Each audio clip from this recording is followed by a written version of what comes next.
up. He's always ready to go, and that's a great thing about him. And Josh King, really, it is an input and output scenario with Josh. He drinks all those coffees. The players really don't know quite what to make of it. Leonard Copeland, I saw Andrew Gaze with a bag of popcorn, a massive bag. Went through the whole bag. He went through the whole bag. Yeah, nothing wrong with that. That's his pre-game. It's a bit of fibre in there, I think, or there's something good for you. But you know the thing about the coffee is one, it gets him jacked up, which has been great. He's out there, he's bouncing around, he's engaged, which you love to see.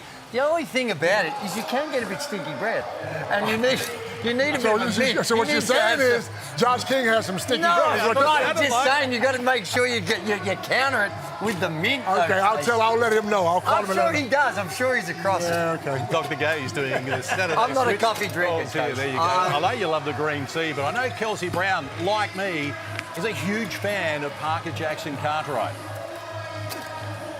Of Parker Jackson Cartwright, and he's leading the league in assists, like I mentioned before, 7.8 per game. He's averaging over 17 points. But I think the stat that really impressed me when I looked at it, he's averaging over 4 rebounds a game. That is more than Nathan Sobey. For someone who is so little in stature, he really gets around, and it's amazing to see. He's one of the best point guards we have in the league, and he's going to be massive impact in the game today. Absolutely love what Parker Jackson Cartwright does, and I think you guys, you're big on him, Andrew Gaze, aren't you? Yeah, I love him to death. He's a superstar. And like you said, he's so tenacious when he gets to the glass. For a little guy to get in there and pick up the rebounds, he's given a triple-double a good scare a few times already. Of course you're big on him. You're 6'8" and he's 5'8". What kind of question is that? No, but look at him. He just continues. He's fearless. And he's fearless both in the way he gets into the paint, but fearless when the big moment's there. Yeah. Happy to take the responsibility and shows great leadership. Yep. All NBL first team for me, point guard starts there. What can the Phoenix do about it, though, Copes? Let's go to the whiteboard and tell us how Josh King is going to come up with a winning formula tonight. Shot selection's #1. Yes, fellas, we love to shoot threes, but don't just jack them just to be jacking them. If they're going down, continue to shoot them. If not, let's try to get the ball inside. #2, you got to find Rob Baker, because like Drew said over the last 4 or 5 games, he's letting it fly and push the tempo. Get it off the glass, get it to the basket, lay it up, win this game. And for the New Zealand Breakers, Coach Coppinen, he's going to be out there, and you've got to guard the three-point line because they throw up more than anyone in the competition. Also, here's a stat for you, in case you'll love this one. Sobey, when he has gone and made at least 4 threes, Phoenix 6-0, if you don't mind. So let's keep him off the three-point line. They score more than anyone else. So control the tempo. Make them play some defence. And you're up against the best offensive rebounding team in the competition. So you got to get in there, Coach. Get your butt into them and box them out. Something you never did. There you go. Well, the last time they met, it was New Zealand in front by 8 in the last quarter, but the Phoenix got the win. Who wins tonight? I got the Phoenix. They're at home. They got the crowd. I think that Phoenix is going through a period here. Got a couple of players out. I'm with New Zealand. Oh.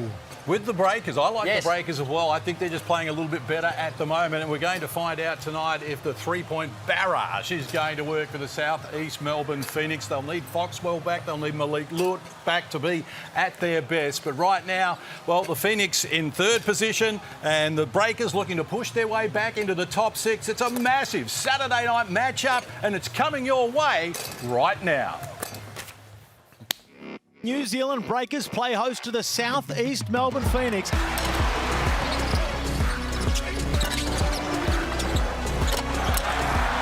Sobey from the car park cashes that. Sobey's off to a hot start. Menenga. He gets into the paint too easy. The Breakers scoring at will against one of the best defensive lineups in the NBL. And Johnny Hunter says no. And Foxwell gets his chance from the outside. Foxwell, can he go back-to-back? Catches it. Foxwell's fired up, and the Phoenix are back in this ball game. Good pass. Pass Menenga upstairs. Lewis from deep. Oh, my Banks goodness. it in.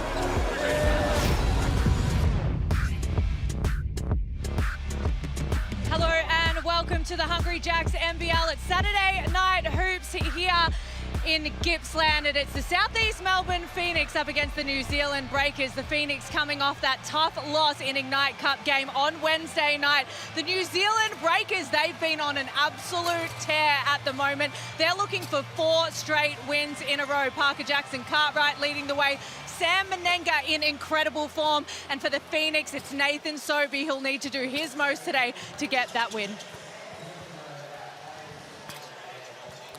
It's been, thanks Kelsey, awesome job there. And this is going to be an interesting one for Nathan Sobey because he's been so good this season, Copes, with the almost with a little over 20 points per game. When he fires, generally the Phoenix win. And he is such a critical part for what the Southeast Melbourne Phoenix can do. And it seems like he's taking a step, another step this year, Drew. Like he's always been a superstar. In Brisbane, he was a superstar. But he's playing the right way. He's making the right passes. He's getting everyone involved. He's knocking down threes. There's no complaints. When he's on the bench, he's firing up his teammates. So I love the way he's playing this year. And I've said this time and time again, he's the type of play, you've got to take the good with the bad. He is going to do things that you might scratch your head with, but across the 40 minutes, he always seems to find a way to get things done, as does this fella, Isaiah Brockington, that you were super high. I think you even put him in the MVP pre-season category, certainly in the conversation. And this season, he's worked towards it, but the recent form has been exceptional. Absolutely, and he's starting to feel himself. His confidence is sky high. He's making the right passes. He's knocking down the threes. And Joey, he's athletic. He will dunk on you. If you give him a squincher, he's going to dunk on you. Yeah, I like it. The Breakers certainly are a team that when they play well, they can mix it with the best in the competition. So let's hope they bring that tonight, because the Phoenix have already shown us that they're in that scenario as well, and that's why they're third on the ladder. And the Breakers are starting to need to win games, and you don't want to get to that situation where you need to win to keep your hopes alive. But Angus Glover, well, he can turn it on as well. The only man to hit 8 threes in a game in the NBL this season. I called that game, actually. He walked past, I said, give me 1 or 2. Yeah. And he gave me. You just got a lot of echo going on here, folks. But no, you're right. Angus Glover has been really good this season. But this shouldn't come as a surprise. He can knock the 3-ball down. I also like the fact he can get to the cup. He's a lot bouncier than a lot of people think.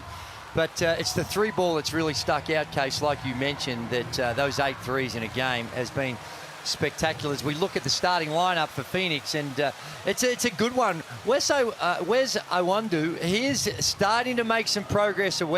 Hunter Maldonado comes back into the lineup. Shooting percentages are nowhere near where they need to be, but I think he's better than those percentages. Geordie Hunter has brought the 3-ball to his game, and well, we've said enough about Nathan Sobey because he's one of the stars of the competition. John Brown, possibly the defender of the year. Possibly. Let's give it to him. Let's give it to Already. him. 100%. The way he plays night in and night out, he's tenacious. People are running from him. And here's the New Zealand Breakers. Lopez for me, PJC, Baker, we spoke about, who can shoot the 3. Meninga, who's having a great year. Unbelievable. And Rob Lowe can stretch the floor and knock that 3 down. So that's the interesting one that we heard from Adam Gibson. They anticipated that the Breakers might throw Rob Lowe or a much taller lineup at them, and that's what we've got going here. And that's going to be an interesting scenario to see how they counter that. And the Phoenix, as we know, this is going to stretch their comfort zone because Geordie Hunter playing so much on the perimeter at the moment. Now they've got 2 bigs, and someone's going to have to try and look after them. For sure. And the other thing I like about the New Zealand team is the pickup of Ty Webster. That could prove to be a very important pickup as the season rolls on. It's almost set to go here from Traralgon, Gippsland Indoor Sports Centre. Oh, hang on. And Rob Lowe, there's a mild confusion here. Apparently Rob Lowe wasn't going to start, but his name was on the score sheet, and now he's going to have to be forced out there. Well, Lee's coach has to sign off on it. Their coaches sign off, they tick the little box. So the coaches may have wanted to make a late change and not go with Rob Lowe, but now they're forced to go with him. We're set to go now from Traralgon. Michael Aylen, Elliot Green and Brad Henshaw, our referees, as round 12 of the Hungry Jacks NBL continues. It's third against seventh on the ladder. The Breakers looking to retake the sixth spot that was snatched from their grasp a little earlier tonight when Tasmania won in Cairns. And we get underway, and straight away, the Phoenix and Sobey, but he's coughed it up. And a chance for New Zealand to go early and go strongly and get the opening score from outside Menenga. That's what he can do. He can stretch the floor, and it's a good-looking stroke. Pure. That's a big lineup. And if they're smart, throw that thing inside because you can't guard everyone. Well, they tried to throw it in down low. So Maldonado, top 10 in the league in assists, and I think his numbers are a little bit he's better non-reflective of what he's been able to bring to the table. The Phoenix come up empty once more.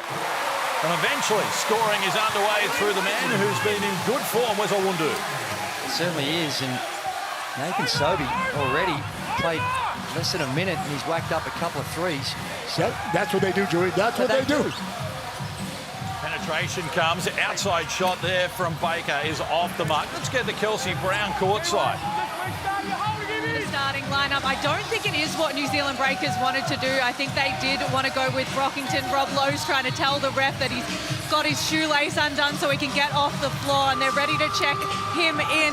But there is lots of confusion. I don't think they meant to do that. No, definitely didn't. When you saw the lineup that they had on the floor, clearly that wasn't going to be the case. But there's no excuse that you can offer because, like I said, the coaches tick the box and check it off. So they get him in there, but only played a minute and a half.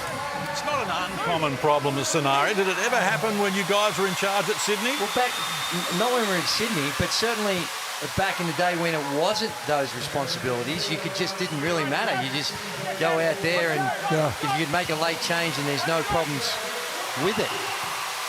We were discussing last night in Adelaide, and you were telling me, Andrew, that the starters aren't really that important, the two finishes rather than Are you kidding me, Case? Did he say that, Case? I missed that. No, but it comes down to your role. And some people don't start, they play 32 minutes. They play starter minutes and they're finishing games. And some people start and play 49 minutes in a 48-minute game. How about that? Well, some people just they have the ability to do that. Nervous start here from the southeast Melbourne Phoenix, looking at their first triple of the game. They're none of three from deep. It'll be a big watch tonight. And the Breakers with their early lead here. Up three. Shot goes up now and it's off the mark. And it's Hunter. There's only been one 2-point field goal taken between these two teams. We've had 8 shots, only one 2-point shot taken. Geordie Hunter from close range is fouled and he's off to the free throw line. So Geordie Hunter goes to the strike. Let's go, guys, line up. Ready, here we go. 2 shots here. And full credit to Geordie Hunter, the way in which that clearly Josh King has a style of play, and that is to come out and spread the floor and shoot threes. And Geordie Hunter this season has just improved his three ball incredibly. Now some of that could just be opportunity where the coach is encouraging you to shoot it, but it's also him putting the work in practice and getting better at it. Absolutely. He's confident. We spoke to him last week when we were in Melbourne, and he said, look, man, if I get the opportunity, I'm going to let it fly. He's taking 3.5 a game. He's shooting it near enough to 52% from the three-point line. That's exceptional. Yeah, he has a license. So tick over 2 minutes played. Breakers lead at 5-3 at the moment. Breakers 1 of 4. In fact, both teams 1 of 4 from the field. You take a look at the box scores and the overall numbers for the Southeast Melbourne Phoenix, and it is an anomaly, the entire lot. And we discussed the fact that they lead the league in offensive rebounding and are last in defensive rebounding. They lead the league in three-point shooting, but are last in field goal shooting percentages. It's hard to know where to look with them and exactly. But at 10 and 6, well, you'll take it. Numbers don't matter. It's the ones that are in the win-loss column that count. And then rebounding is going to make a massive difference. Yeah. 4 offensive boards, Copes, already in this one. So the Breakers by 4. 2.5 minutes played here in this opening quarter. A little bit happening. Maldonado looks inside, kicks outside. Hunter, he fires off the mark. Well done, Maldonado with the O-board to keep that alive. They're none of 4 from deep. Jordy Hunter inside, came up empty again. 1 of 5 overall, none of 4 from deep for the Phoenix. Menenga takes on Hunter. He rushed the shot a little there, came up empty. So 2 of 8 now for the Breakers. It's been a tough night at the offensive end and continues to be that way for the Phoenix. And this is where you wonder about the 0 of 5 from deep, 1 of 7 from the field. Where is the plan B when it's not working? Well, the play before where they went inside and then out, I think is the formula that's you're prepared to live with. It's the no pass 3 or the 1 pass 3 without a lot of ball movement is the one that you start to question. There you go. That's what we're looking for right there. You got a smaller guy on you, post him up, get to the basket. Wundo adds to his tally. So the Breakers with an opportunity. Shot off the mark. Elevation there. So it's a struggle for both teams. They move it around the perimeter. Make it back to Wundu again. Now inside Hunter. He's bumped, gets it done, draws a foul. And right there, if we get to have a look at it on the on-ball screen, that's what you get when you just, it's a token stunt. Look at the token stunt by Baker. There is no pressure at all. And as such, it puts enormous pressure on your rotation, third man coming in. You're better off staying at home on your guy rather than just have a token stunt, a fake at the ball. Or pressure on the ball on that pass or something. That's right. He was basically in no man's land, and that roll-off pass is going to be there and puts it, like I said, enormous pressure on the third man rotation coming from the weak side. Here you go, you can run, you full baseline. Go to hold. Tick over 4 minutes played, opening quarter action from Terralgan. This is round 12 of 22 in the Hungry Jacks NBL. We move into the second half of the season here tonight. Michael Jackson Cartwright decides to fire from deep. Off the mark. And the Phoenix in front for the first time.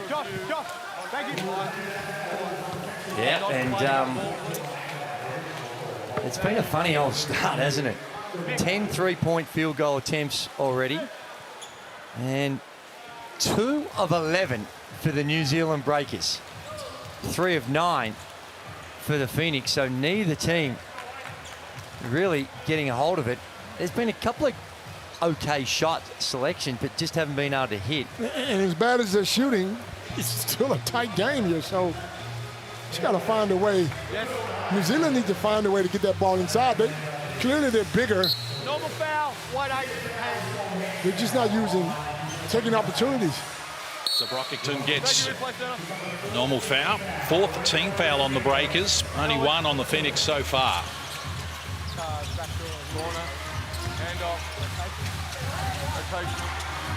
Leah on the deck for the first time. Well, they missed him inside.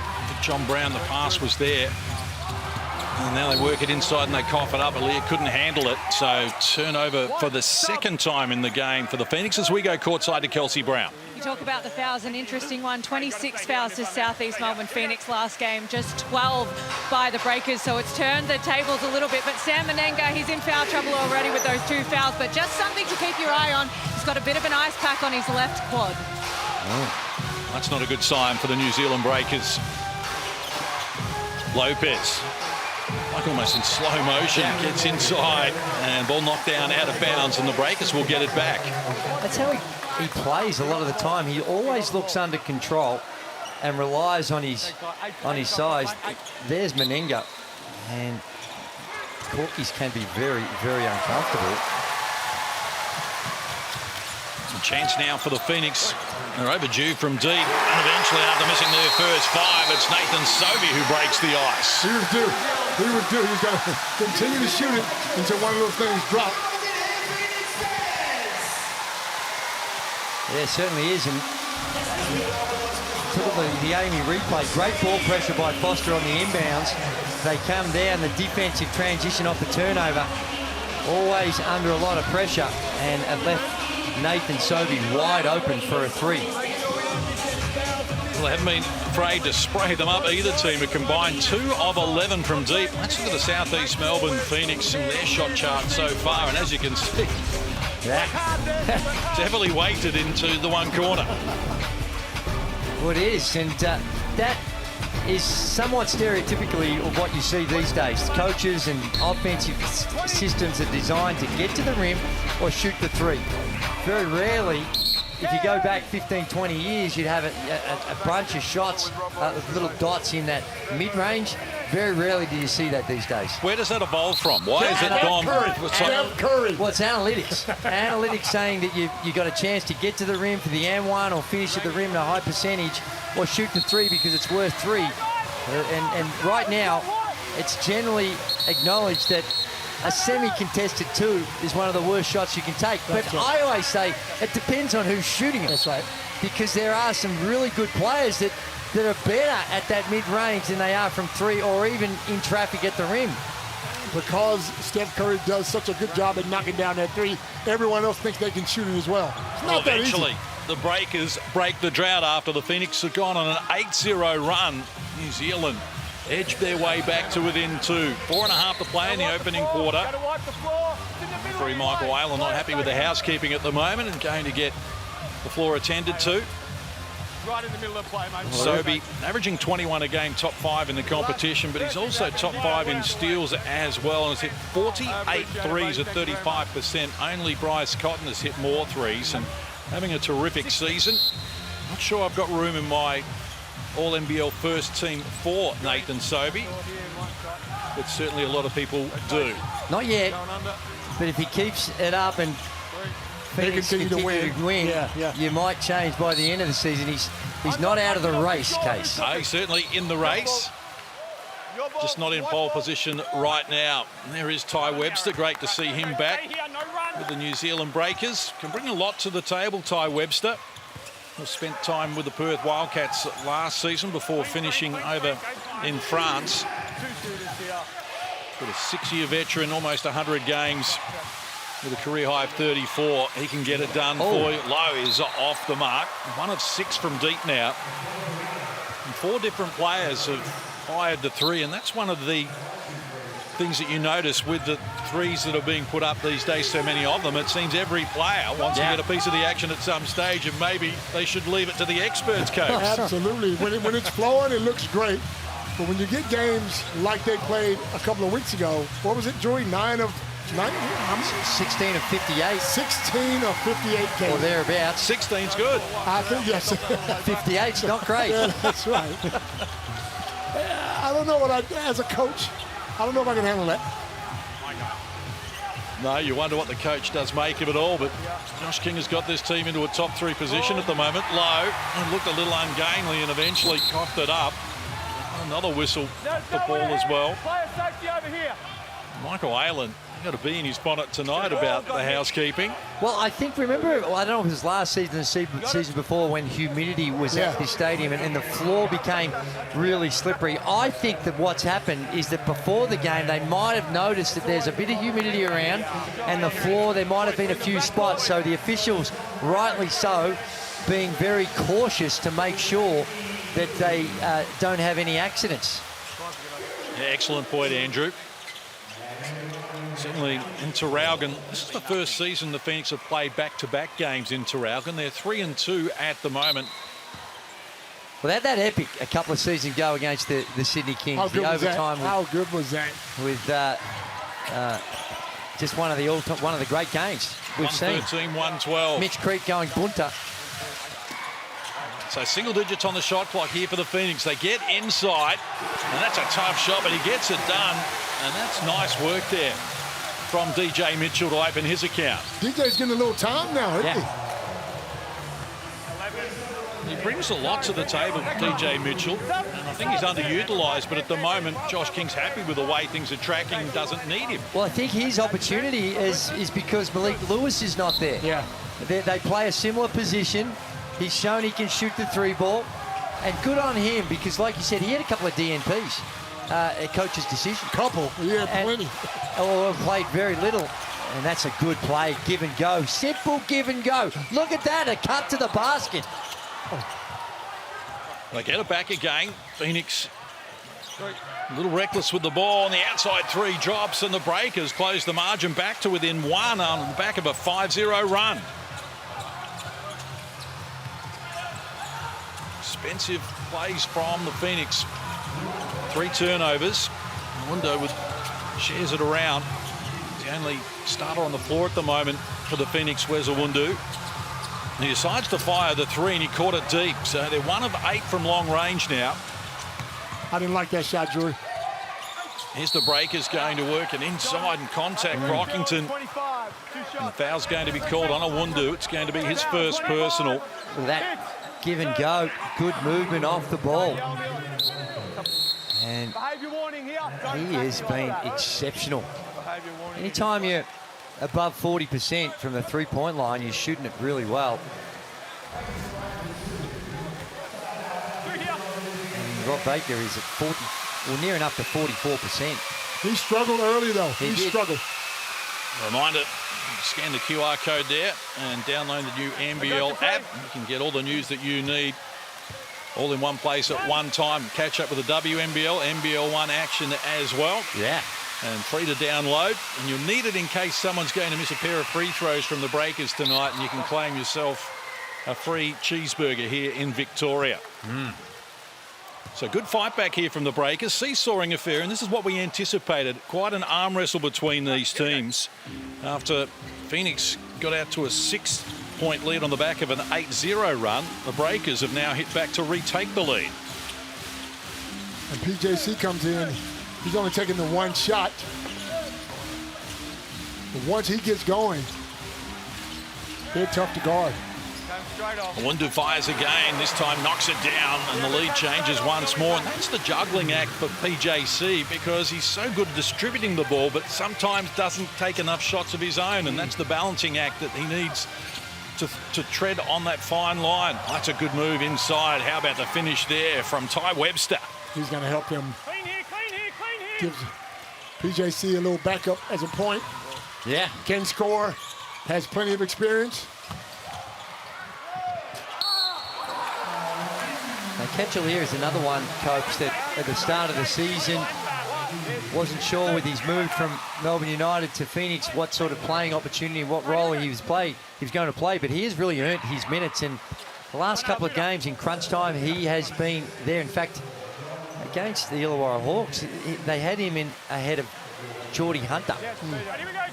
So they clearly like the look of him. He's been a good pickup for him.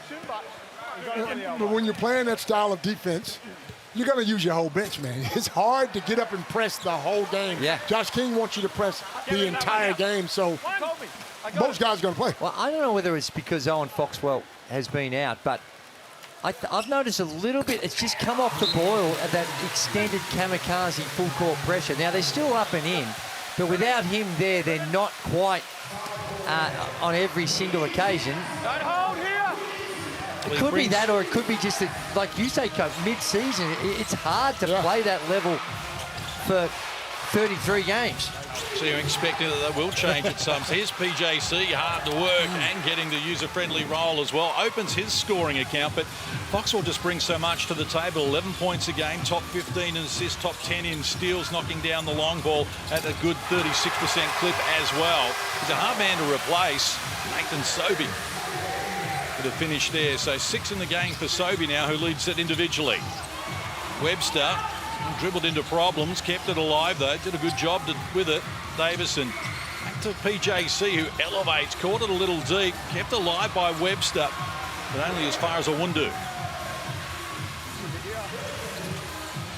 So they're back to their original 5 here, the Phoenix. As we head toward quarter time, shot clock is going to be 10 seconds inside the game clock. Sobey ready to go from deep, drills another, so he's 3 of 6 from deep. He missed his first 3, did not shy away, he's made his next 3. But when you got the green light, oh. And a mix up there with a restart. He got excited because he hit the dunk. Well, the ugly turnover from the Breakers was more of a problem. They've given up an extra 2 there, and now they've got less than 3 seconds left on the clock here. Tarangi was on a different wavelength to PJC, who you can see wasn't real happy about proceedings. So it's out to an equal game high 6-point buffer here for the Phoenix. And this is going to have to go up from half court. PJC, awkward finish to the first turn for the New Zealand Breakers. And after they held the buffer there with a 4-point lead in the opening quarter, we get to quarter time with the Phoenix on top by 6. The Phoenix 26, New Zealand 20. More for you on a Saturday night in the Hungry Jacks NBL in just a moment.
Basketball here in country Victoria. It's Gippsland and the Southeast Melbourne Phoenix have come out to play in the first term. They lead by 6 points at quarter time. I listened in to Petteri Koppinen. He wasn't happy with the physicality. He said we've got to match them with that. We're giving them far too much on the offensive end. He was talking about those threes from Nathan Sobey, and he did a little bit of work about breaking that full court press as Wezawandu goes up and misses that one. But Gazy, I want to ask you, I feel like Southeast Melbourne have really upped the physicality from Wednesday night. Well, they do, but it's no surprise. Coming off a loss, you expect that Coach King would be emphasising that because that's been their calling card.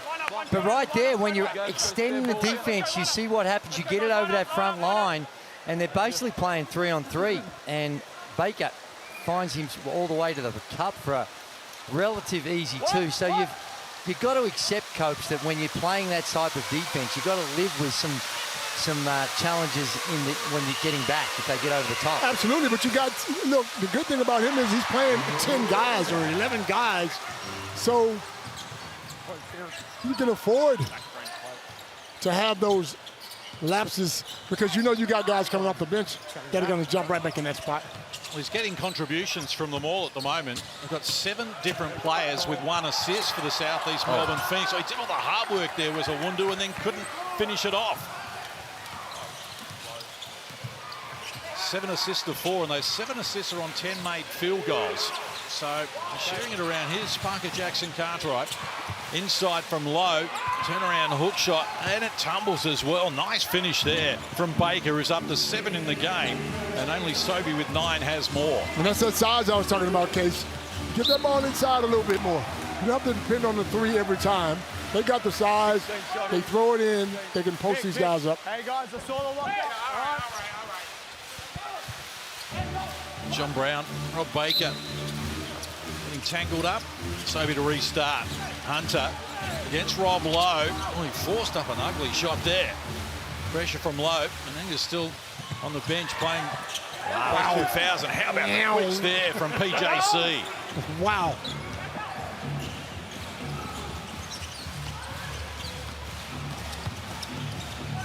Back the other way. Maldonado shut down. Good defensive pressure from the breakers and a chance here for them to go to work. Like Davison jumped upstairs and couldn't seal the deal, but from outside, the 3-ball won't work either. Well, an opportunity missed there, but they've scored the first 6 points here of this second quarter to be back on level terms. Rookies, 2-on-1, you got to get a score, bro. And I think that pass just came to a count late, like a half a step too late. Outside shot from Sobey off the mark. Back to the floor quickly. Brockington shares it. Now Parker Jackson Cartwright. And sorry, Case, I like the way he controls the tempo. Not in a hurry. Oh, we go. No, fella, ain't playing. He said, no, sir, don't touch me. Hey, I'll get that sorted in a second.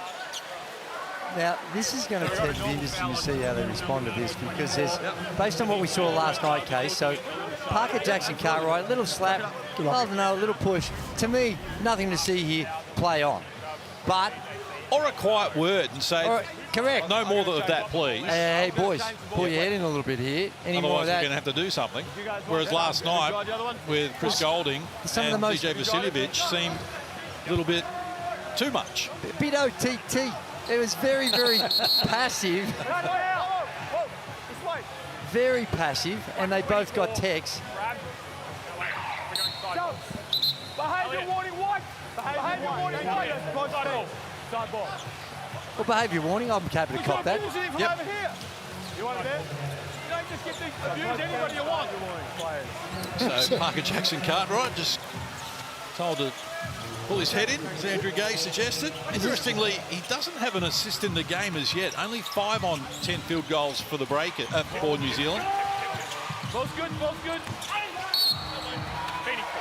Well, Phoenix lead the league as collectively, as a team perspective, in assists per game, which is an encouraging sign, because it shows that you're prepared to make the extra pass. But Parker Jackson Cartwright had some huge assist games this season. He has 17, is the highest. Now the Phoenix are none of 5 from the field since quarter time, yet to score. We played 2.5 minutes, and that's a dangerous pass, telegraphed, and it's been chopped out. PJC in traffic, and he tried to wheel between 2 defenders there, and they were too good for him, but he wants to have a review here. Petteri Koponen is signalling for timeout. There's all sorts of commotion on the bench. Oh, he's put a lot of faith in Parker Jackson Cartwright. Hey, second play of the game. No, he wasn't. You're talking to me. He's out of bounds. Well, we saw last night in Adelaide, going with a coach's challenge early can be expensive if you don't get it right. 2 plays in a row. I'm just going to light up the next one. Yeah, I think they're going to win this one. Did that come off Iwundu's foot? Right there, bang, off his foot. So yes, New Zealand ball. But that's not good for New Zealand right now, because my success rate this season has not been strong. Suboptimal, someone told me it was. That's it.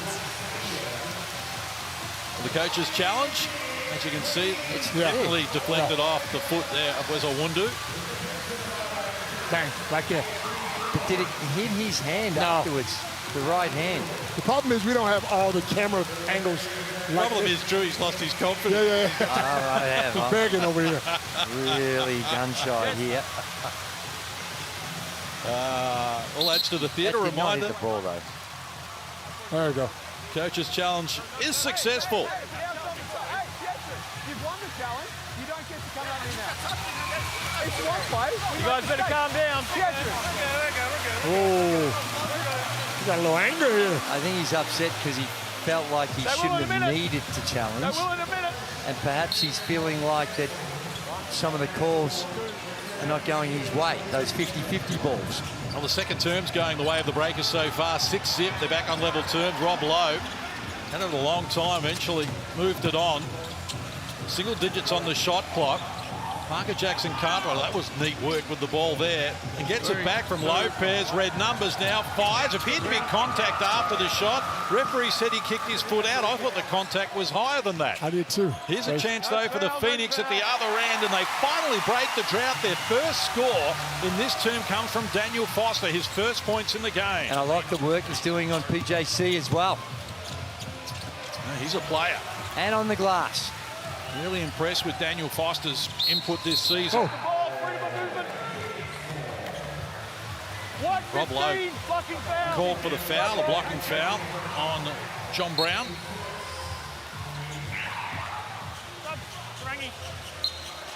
But Daniel Foster, he got impressive numbers in the NBL 1 South. Keilor Thunder, 18 points, 9 rebounds, was shooting the long ball at 37%. And as you say, his defense, he's had some tough assignments and he just licks his lips and relishes the challenge. Well, he's won the confidence of the coach, which is a big battle when you've got a roster that's so deep. You win that confidence, and he has played himself into the rotation. Lopez, shot was almost an afterthought. Here's Sobey. They haven't hit a 3 this quarter. Oh, bit of football down in Tarragon as well. Foster was aggressive. This side. And Karim Lopez, maybe he's playing a little bit of the round ball code. Super talent, we know that. Next start. So almost 4 minutes played here in the second term. And scoring has dried up as Glover fires up. His first shot in the game. Now here's the danger man, Geordie Hunter, who continues on with his good form from deep. How natural is that shot, though? Just pretty. There's no hesitation whatsoever. He's got the belief that he can knock it down, and clearly Coach King is giving him a license to let it fly.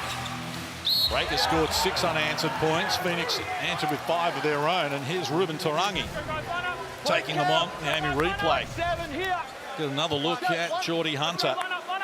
Before he even caught the ball, he was stepping into it and preparing to shoot the 3. A couple of seasons ago, it would have been catch, have a look, any other alternative, and then if I'm still free, I'll let it fly. Now it's just catch and shoot. And his teammates are up when he touches the ball. They're celebrating before the ball goes in, so obviously they know he can knock it down. 29 threes at 52% now. That's exactly right. So the Phoenix by 3 started this quarter with a 6-point buffer. Breakers got it back on level terms. And we've got a chance here again with 4.5 minutes played in this second. Parker Jackson Cartwright whips the pass around. Meninga out there playing with a couple of fouls at the moment, reaching in from behind. Foster's going to be called for the foul. Going to be his second personal. I think in these situations when Foster's on PJC, that the best is not to go with an on-ball. Just clear out and let him take him in an ISO situation. Because he's so much quicker than anyone else. When you bring that on-ball in, yeah, you're bringing the crowd in, and now he has to go around that crowd. PJC off the mark. Rebound dragged down by Akechalia. Sobey and Hunter, the only starters on the floor at the moment for the Phoenix, and he was outside the 3-point line, but they wanted to position him down low and get some interior action happening. Sobey off the mark now, so he's 3 of 8. Every shot Nathan Sobey has taken has been from long range. Wow. Now, he's a far more accomplished player, an athletic player, a fast player, put the ball on the deck player, that not all 8 shots should be coming from deep. That's exactly right, Case. Well, throughout the course of the game, I'm sure we'll see him get to the rim and show other elements to his offensive skills, but right now he's feeling it. He's feeling what? Well, he went over, he's feeling confident from 3. Okay. He was 0 of 3 to start with, then he goes 3 for 3. Now he's missed his next 2, so to get to 3 of 8. He's feeling the leather on the ball is what he's feeling. It ain't going in. We've got Kelsey Brown courtside. Want to talk about Pat Ryan coming in. Very early minutes for him, and it looks like that Southeast Melbourne are doing similar to what Melbourne United did last night. He's gone straight to PJC, so I think they want to get a lot of bodies through, a lot of bodies on PJC and make it hard for him. Did it work for Melbourne United last night? No. Come on over here and sit down, pal. Well, that... What? Well, you're up against the best player in the competition. That's right. It's he's got a few scalps. There you go. There you go, Case. Yeah, nice finish, wasn't it? That's what we wanted to see a little bit more of. Ryan is a teammate at the Keilor Thunder, the NBL1 South of Daniel Foster, so they'll have history together. Oh, that's a poor pass. It was telegraphed, it was slow, and it was never going to get to PJC. Oh. And now Glover dispossessed. Here's PJC taking them on. Fancy dance step, turned around, saw nothing on offer, said, well, I'll do it all if you like. They all ran away from him. He got 1.5 meters out from the cup, and they all just thought he was going to pass it, and does a pirouette and finds himself wide open. 2-point ball game. It's had a little bit of everything here. Quite sure there's a full moon outside as Angus Glover opens his scoring account. And he's a guy that can get going. Once he knocks down a couple of shots, he's capable of catching fire. As Brockington does just that as well. So only his second field goal, 6 in the game now for Brockington. Glover averages 13 a game, second leading scorer on this team, coming off the bench, and you'd see him unload a 26-point game with 8 threes against Illawarra earlier this season. But a chance here for the Breakers to retake the lead. And they get down low, and the finish from close range ties the ball game away as Brockington adds to his tally. Now up to 8 in the game. Nah, he's classy. You can tell when he gets on that left hand that that's the preferred option. Can go both ways, but he looks strong when he gets on that left hand. Yeah, that first step is quick. Tied at 35. 15-9 is the run from the Breakers in this second quarter. After a sloppy end to the first quarter. Speaking of sloppy, well, John Brown the third there, just a gimme. So a chance now for the Breakers. Ty Webster scurries inside the paint. Now he has to retreat. Slow pass outside for Brockington. And he lost a handle. Good defensive pressure there from Ryan. 22-year-old rookie. Good shooter, Ryan.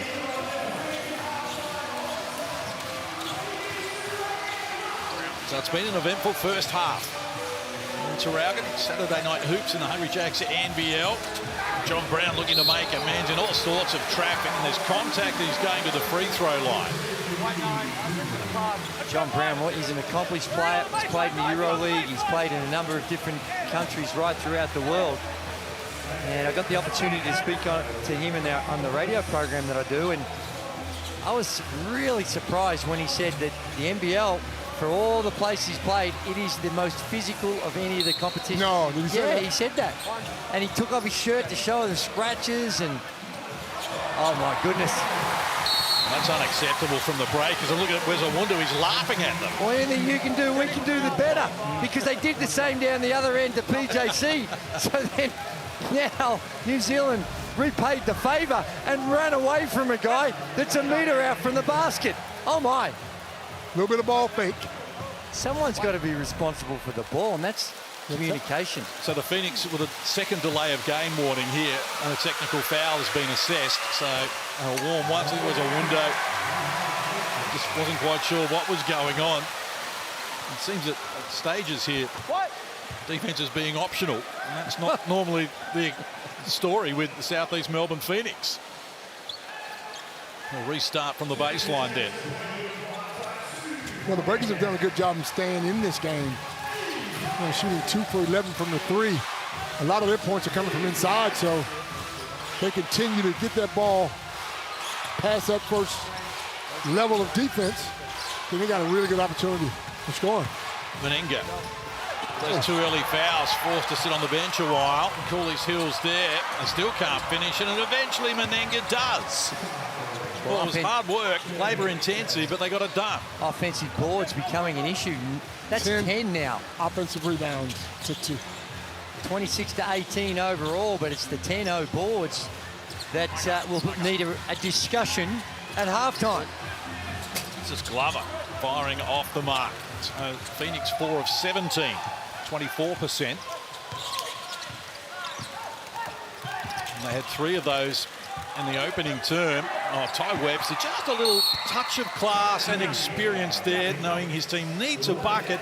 And the New Zealand Breakers are back on top here. They lead by 2, a tangerine timeout with just a little over a minute to play here until halftime. Reminder that Hoops Fest is coming up shortly as well. Get over there from Jan 15 to 18 to WA, Australasia's biggest basketball culture and lifestyle festival, all about hoops, culture, music, entertainment, and we're set to see regular season games in both the Hungry Jacks NBL and the WNBL as well. You can catch up with Allen Iverson, the 2001 NBA MVP and 11-time All-Star, is going to be there. 4-time scoring champion Allen Iverson with a career high of 60. Boy, he could turn it on. Case, I like to call him the answer. Feel free to run with that because he is the answer, and he has been a star. Practice? You're talking about practice. Not a game. We're talking about practice. So he's a legend of the game, and I've said this many a time. Anytime you've had a play run for you, the Iverson cut, where you go from one wing to the other across the elbow picks, he did that at Philly. Give it to him on the wing. And was very successful. Played ISO ball and was the answer. Yes, he was. 14 years, 914 games in the NBA. He averaged 27 points and 6 assists. Wow. You know how hard that is for his size, Case? It is in the NBA. That's why he was paid $155 million. Is Sobey exploring? Make that look easy. Got down. They just lulled them to sleep, and they left it with isolated coverage, and it's just too difficult to guard. He has not lost, seemingly at age 35, any of his athleticism. He's gotten smarter. He's gotten smarter. Yep. His play off the dribble has always been a strength, but usually at 35, you just start to see a few signs here or there that perhaps you might be aging, but we'll see none of that. Only 3 players older than Nathan Sobey in the competition this season. 2 of them are Australian. If you want to... Jesse Wagstaff. Nice work. 39. Chris Golding. Chris Golding's the other at 37. See, that's why we're a team, my man. Did you give us a third Case? JaVale McGee is 37 as well, and then Nathan Sobey 4th. He's 35, along with Matthew Dellavedova, who's 35. Delhi born in September. So here's PJC, attracting plenty of attention. Gets to the foul line. Quick release on the shot, and he knew it was off the mark straight away, chased after it, and the Phoenix are going to get it back here. So tied at 39 inside the last minute of the first half. Thank you. In a seesawing affair, both teams in front in the opening quarter. Close range, well, that's a tough finish and a chance at a 3-point play. He needed to be strong there, John Brown, and he was. Yeah, it's a simple play. Spread the floor. Sobey gets into the paint. Low force to help, a drop-off pass. Not a whole lot of sophistication required when you've got individual talent that can just get to the rim. What they do is they lull you to sleep with all the threes in the first quarter, and in the second quarter they drop it off for the layup. They won't back off from the 3-ball. It's not going to back off at all. 3 of 10 in the first quarter, 1 of 7 in this term from deep for the Phoenix. 2-point ball game. And that's a nice move again. The guile of the experienced man, Ty Webster. Now delay of game called on the New Zealand Breakers. And a flop warning, I think. I heard. Fake or flop? Was it flop? From Glover. So heading toward half-time here. Shot clock not in effect. We're tied at 41. Phoenix started this quarter with a 6-point buffer. Sobey getting busy inside, takes them on, gets it done, draws a foul. Big play. When he's that high, he starts his dribble. See, right, he's right near the center line. Lopez has extended up, and he's still able to find his way into the no-charge circle before he gets met by anyone else. And he's up to 15 points. There's no surprise he was going to do that. He should see bodies in the paint. when he's at the centre line with the ball. It's putting a lot of faith in Karim Lopez and perhaps disrespectful to Nathan Sobey in the sense that you need to be hedging. You need to be aware that this might be unfolding. Rob Lowe was stuck there, anchored to the baseline there, and he had two opponents around him. And Nathan Sobey single-handedly is really keeping the Phoenix above water here. He had 9 in the opening quarter and 6 here in the second quarter. Yeah, he's been impactful. I know you're not a big fan of the plus-minuses, and I too put an asterisk next to him every now and again, but Nathan Sobey, a plus 11 when he's on the floor.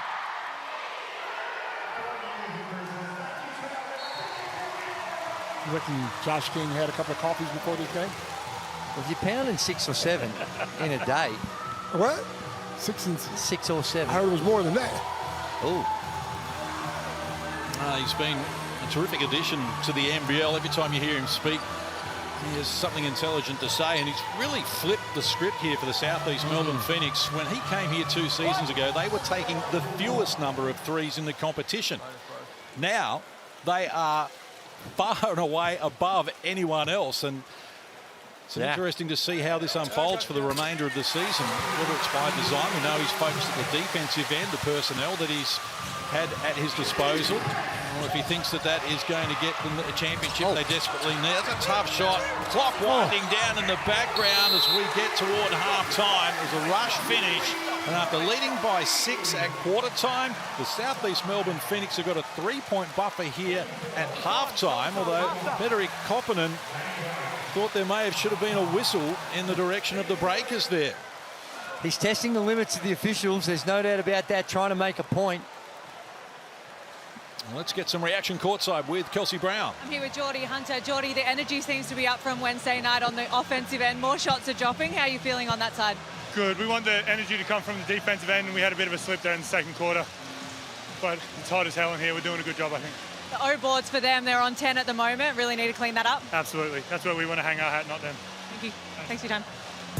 New Zealand walk away with the second term win, but Phoenix are up by 3 at the major break. Don't go anywhere. You're watching the Hungry Jacks NBL. We'll be back with the highlights right after this short break.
Night Hoops and the Hungry Jacks NBL, and it's halftime here at the Gippsland Regional Indoor Sports Stadium. Southeast Melbourne, Phoenix and that man, Nathan Sobey, are leading by 3 over the New Zealand Breakers. Sobey with 16, 3 and 3 to begin this contest, and the energy seems up from the Phoenix from their Wednesday night contest. Look at the halftime stats: 44 plays 41, and the rebounds stand out here: 28 for New Zealand, 19 for Phoenix. But boys, no doubt Nathan Sobey is the man of the moment. Thanks very much, Kelsey. Yes, indeed, and that rebound count really surprising at the moment. The Breakers all over them. 10 offensive rebounds, that's a worry, because you give yourself another opportunity to shoot the ball, and I'm sure Josh King won't be happy about that. And New Zealand, they came out shooting the 3, trying to match it with the Phoenix, and combined 6 of 28, like Kels mentioned. It's not good shooting. And I think that in the second half, the team that perhaps can get a little, knock a few down from the three-point line is probably going to have the advantage. But they need to tidy up the work on the boards, because New Zealand, they've got some good size in there, and they've missed a few around the bucket that you normally think they're going to make. 2 fouls in the first quarter. Sam Menenga a problem for the Breakers as well. Haven't been able to get enough input from him. The Hungry Jacks highlights to half-time. Well, it was Menenga who got scoring started, scored the first bucket of the game, and the Breakers had a 4-point lead early, but in a seesawing affair, it was soon Nathan Sobey and the Phoenix who were on top to lead it by 6 at quarter time. Yeah, absolutely. He came out, and when he took, like he was in a rush. 0 for 3 from three-point line, but once he saw one go in, he got it going, made his next 3, and he'd taken 8 shots from the three-point line before he decided to put his head down and try and get on the rim, where he is elite. Just so crafty when he gets to the rim. And if we look at the points, 16 points, 5 of 10 from the field, 3 of 8 from the three-point line, a couple of rebounds and a few assists as well. The Black Bulls player profile there, and 2 of 2 from inside when he changed that plan up and got inside. And not only that, but he was also able to be creating opportunities for his teammates as well. They looked a lot better when they started getting some penetration. It's fair to say this is Sobey's team, and he knows it, and they know it, and he's starting to play a lot better than he used to. He ran the team in Brisbane, but he was a little erratic. Now he's slowed himself down. He's a little bit more mature about it, and he gets guys involved, and he's doing the right thing. Round 12 in the Hungry Jacks NBL continues tomorrow. Big game in Melbourne with United after coming off an overtime loss in Adelaide last night. And the Sydney Kings beating their chest after their biggest ever win over Perth. And so they should. And so they should. They're coming in looking for a win, and they have to back up next Wednesday against Adelaide as well. So they've got a tough stretch, but right now they're feeling good about themselves. And then we head north, and the Brisbane Bullets and the Perth Wildcats go head-to-head as well. That's a danger game for Perth. Brisbane really overdue for a home win. Well, from what we've seen from Brisbane, they're going to have to improve significantly to have a chance in that one, albeit that the Wildcats coming off one of their worst home court performances in a long time. Indeed, they are. We've got a good one going here at Traralgon. 44-41 is the halftime equation with the Phoenix on top. We'll be back with the second half for you right after this.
to Saturday Night Hoops and the Hungry Jacks NBL. It's the Southeast Melbourne Phoenix by 3, led by Nathan Sobey. But the man on screen is the one I want to talk about, Sam Menenga. He's been hamstrung by foul trouble early in this game. He's only managed 9 minutes. He's 1 from 4 from 2-point, 1 3 made. He hasn't had quite the impact that he's been used to having, Andrew Gaze. That's absolutely for sure. He's an explosive player, but he's one of those mature guys that he's not going to chase it. He's not going to force it. He's going to let it come to him. So he'd still be a big danger for the Phoenix in this second half. I think they're happy to be where they are at the moment, the Breakers, with a 3-point margin here at half-time. You're never quite sure what to expect from the Southeast Melbourne Phoenix and their Jekyll and Hyde. If you take a look at what we were discussing a little earlier, they lead the league in offensive rebounding. Tonight they trail 210 in that category. But they're last in defensive. They're first in three-point shooting percentage, but last in overall field goal shooting percentage. And Josh King, since he's come into this role in 2 years, he's taken them from 32 field goal attempts, 32%, and driven it to 45% of their attempts, from almost bottom to first. And as we mentioned earlier, only 4 teams in the history of the NBL have led three-point shooting attempts and won the championship. And Perth were the last team to do it back in 2014. And no team has taken more than 30 attempts on average and won it. You think that's by design, Joey, or you think it's a part of the way they play defense, getting it down and getting up a shot? No, I think it's a combination of all that, but primarily it is by design. You hear it in the language. He doesn't shy away from it, Josh King. He doubled down when they had 58 threes. He said, yeah, and if they're there again, we're going to let it fly again. So he's brought that to the table. And I think we saw a team a season or two ago, or might have been a couple of teams now, that actually averaged in the NBA more threes than twos. I think it's only a matter of time before we have that in the NBL as well. And they don't have to do a whole lot to get there this year. No, 55-45. So they're almost on parity there. But the data says you can't win it using that. And Josh King is going to try and test that theory. Parker Jackson Cartwright and Hunter Maldonado just sharing a nice moment after they weren't the best of friends in the first half. Yeah, that respect is always going to be there. It's underway in the second half with the Phoenix on top by 3. Certainly the Breakers have had their moments as Parker Jackson Cartwright rushes to the hoop and draws a foul. No, I think it was a goaltend. I don't think it was a foul. I think it was a slap on the backboard. So they've called that a goaltend. There you go. Basket interference. Yep. It's the backboard. Although marginal, he just barely touched it. Yeah. Doesn't matter. You can't put your hand on that backboard when he's shooting. So Breakers scored the first 6 out of quarter time as Sobey peels off the triple to steady the ship for the Phoenix. confidence is a powerful thing, bro. You know that when you know you got the green light and you're the leader of the team, no one's gonna say anything for you taking that shot. You're probably gonna knock it down 9 times out of 10. Yeah, and in fact, they'll probably say something if you don't take the shot. BJC elevates, can't finish it this time. Maldonado on the rebound. Hold, 24. Third personal for Maldonado. He held you, yes. Sorry, buddy. So important to this team Back to the opportunity, yeah. with Owen Foxwell still out. And that's a third foul. Pass inside. Go back there. Lopez had on his back, and Menenga climbs upstairs for the emphatic finish. Great pass, too. They read it well. That type of play, when you've got that overplay, is going to be on. And Lopez on the post up as well. John Brown fires and banks too. He's up to 8 in the game. A hot start. 4-6 case. Yep. Really efficient. Barely takes a shot that looks contested or rushed. Here's Menenga pulling a trigger on a 3. That's off the mark. Here's the Amy replay. There it is. You see Brown is up in the lanes. And when you're not having got contact to armbar the back cut, then it's just a matter of whether you can thread the needle and get the ball to him. New Zealand 2 of 12 from deep. Speaking of from deep, they Harrington Sobey, well, he is turning it on. He's 5 of 10 now from long range. Has 22 points. Is the only player in double digits. It's beautiful action too. That's going to be 4 fouls on Maldonado. Some really good action. They run a cut. Menenga has to fall to help on the cut. Some gets action. And that's just good ball movement. When that five-man's in drops, you're always going to have that shot. Well, I don't think he was in drops. I think he was, on that occasion, he was just trying to help out on the cutter. They need to exploit that situation now outside, and they get it done. Rob Baker with a fancy celebration as well. So he's into double digits. First New Zealand player in that category. Cuts a 7-point lead to just 4. They need to find some answers at the defensive end at the moment. Shot clock. Well, in the red numbers here, and Sobey's just going to pull the trigger again. Brown got the O-board, kept it alive, and they're just spraying up the threes again as Wezawundu knocks down his first triple of the game. Is it compulsory these days that when you hit a 3, you've got to have some sort of celebration, 3-point finger on the eyes or in the chest or on the arms? What was your go-to? We didn't have any of that. We waited until after the game and did our celebration. Listen there for young players. Here comes Sobey. 11 points already. Just 3 minutes here from the Phoenix in the third quarter, and you can add another 2 to the tally now as Brown brings his tally to 10. Real worrying signs here for the Breakers on the defensive end. Not able to get stops. It did look like it came off Nathan Sobey. I think he got pushed though, and that's why he's complaining. Right. But the defense just hasn't been where they needed to be. Oh, maybe he might have had some cause for complaint.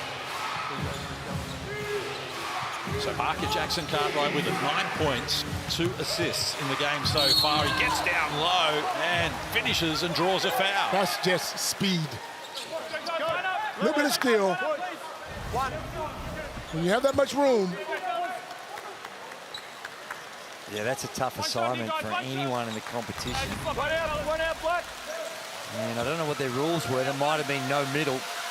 But I think when you've got someone of that speed, you're better off forcing him to the screen rather than allow him to not accept the screen. Right. There's always going to be help.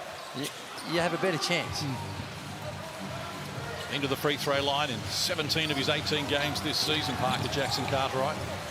He is such a dynamic force in the Hungry Jacks NBL. Chance now.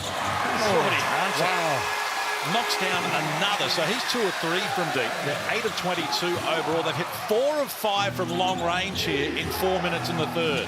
I thought I had on my coaching board, run him off the 3-point line. Yeah. Get that happening. Well, they're all over New Zealand at the moment, and Sobey just edges PJC out of the way, and he's energized and excited about it as well. The margins into double digits for the first time in the game. A tangerine timeout called by New Zealand. 18 points in 4 minutes here from the Phoenix, including 4 of 5 from deep. They are getting it done. They are, and in a variety of different ways. Their defense is their calling card. Sloppy turnover, and they've just had some missed assignments on the on-ball screens. You can't leave Geordie Hunter open like they did. They almost have to switch, but Case, you are very buoyant about the Adelaide 36ers and the Ignite Cup. Well, I think they're well positioned at the moment, Drewy, and of course the Ignite Cup final presented by Disney+. You can catch all the updates. Just head to nbl.com.au/Ignite Cup, and you can take a look at the ladder. At the moment, New Zealand on top. They're 3-0 with 18 points. They beat Illawarra. Only 3 teams have won all 7 points in a game. So that's 3 for the win and 1 point for each of the 4 quarters. New Zealand beat Illawarra and won 7-0. Perth beat Cairns 7-0. And Brisbane beat Perth 7-0, if you don't mind, in the Wild West. But Sydney are out of the equation. They host Adelaide in Canberra next Wednesday night, and that will be Adelaide's second game. They're 1-0 with 5 points at the moment, and they finish with Ignite Cup games against Brisbane and Cairns. Oh, Case. So are you saying they got a chance? They've got a chance, I think. I think they've got a chance to get there. That's right. Yeah, well, in fact, they'd be the favourites to get there right now with all that information, which are hard to process. They get the 300k, just give it to Bryce. Yeah. And if he wants to share it with the others. Just on top of his 1.5. Well, he's driving it at the moment, but it's the Phoenix who are driving it at the moment. They're up 11 here, burst out of the blocks. 18-10 is the start here in this third quarter, and with the shot clock down to 0.1, the Breakers are able to draw a foul on Foster. Yep, that was not a good foul from Foster. That is his fourth. And he needs to come on over here and have a seat. He gone. He almost got Well, he's going to have a spell, but he's brought energy when he's been on the floor. And he's playing his role magnificently. Problem is he comes in from Maldonado, and he's on 4 fouls as well, right? Yes. In that spot.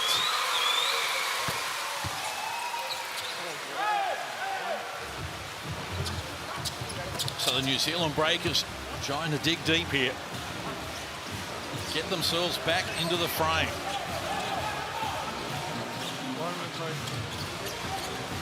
This is when Nathan Sobey's at his most dangerous, when he's seen a few go in. He's not going to be bashful. It's stagnant though, isn't it? Ball got stuck there for the moment. Eventually they get the ball, they swing it around, and the shot is off the mark.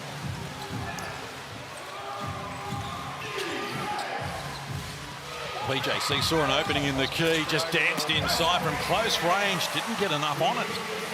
He'll be disappointed with the finish there. And here's Hunter, down on the low block. Ran out of room. Brown, look away pass, or the shovel pass. Now Ryan with a chance, and he comes up with the goods as well. That's a really good-looking stroke by Ryan, and they get another turnover in the back court. That is just inexcusable at this level. Is that the third time case we've seen an inbounds? They've been reckless, haven't they? The ball security, just absenteeism. And they're just getting rushed into this pace by the Phoenix with their kamikaze extended D.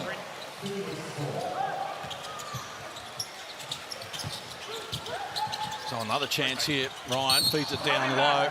Foul's going to be called here on Lopez. So that's going to be his third personal.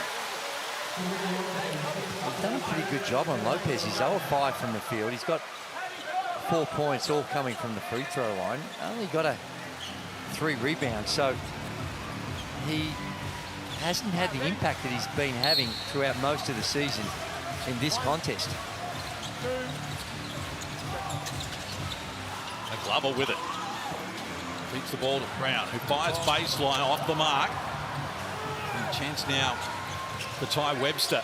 They need to have him on the floor a little bit more, Ty Webster. Invariably good things have happened when he's checked into a game so far and from close range. Can't finish there under pressure. Good enough to just halve the contest with Nathan Sobey. Good job. Jump ball, just wait. I love Ty Webster's attitude. He's always got a smile on his face. Always smiling. Well, I think Nathan Sobey thought there might have been a bit of a shove. And there might have been a little shove by Ty, and Nate gets up. And I think showed respect for another bet.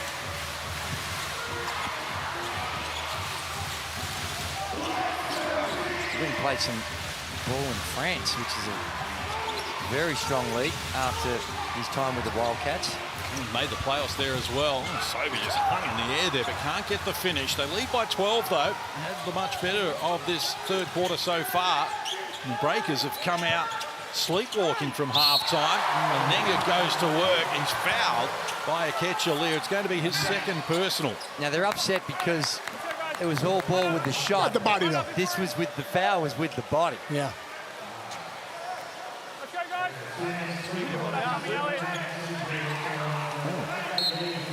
So they did call an arm foul, but I thought the foul was more with the hold rather than the hand contact. Menenga to the free throw line for the first time in the game. Oh my goodness! Oh my, Copes! What is going on there? Too many weights, maybe? You know how the big guys like to go in the back and lift weights at halftime, Case. Maybe.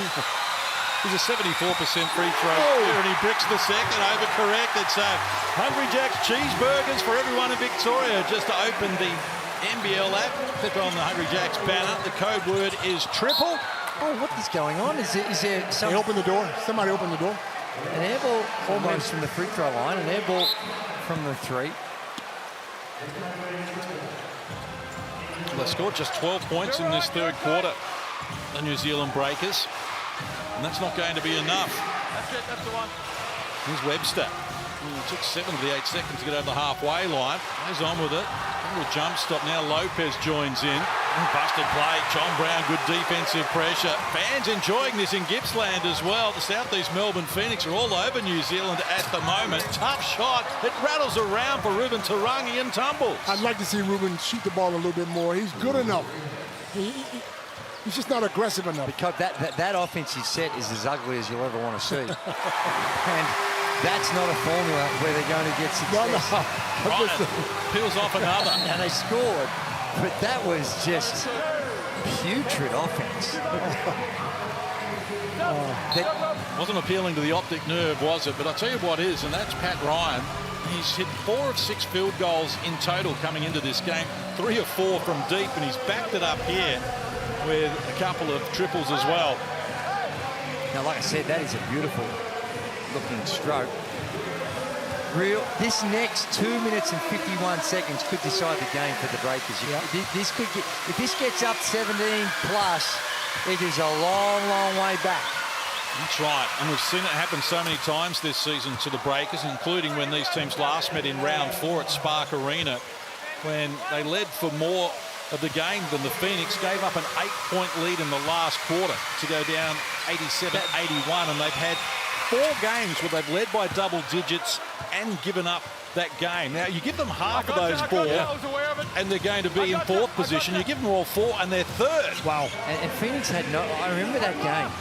And only in the last 3 minutes did they look like they were even close to being in a position to win, and then came away with a really important win. Oh, hello, a little bit of argy-bargy. You just shoved it. I'm surprised it's from frustration here.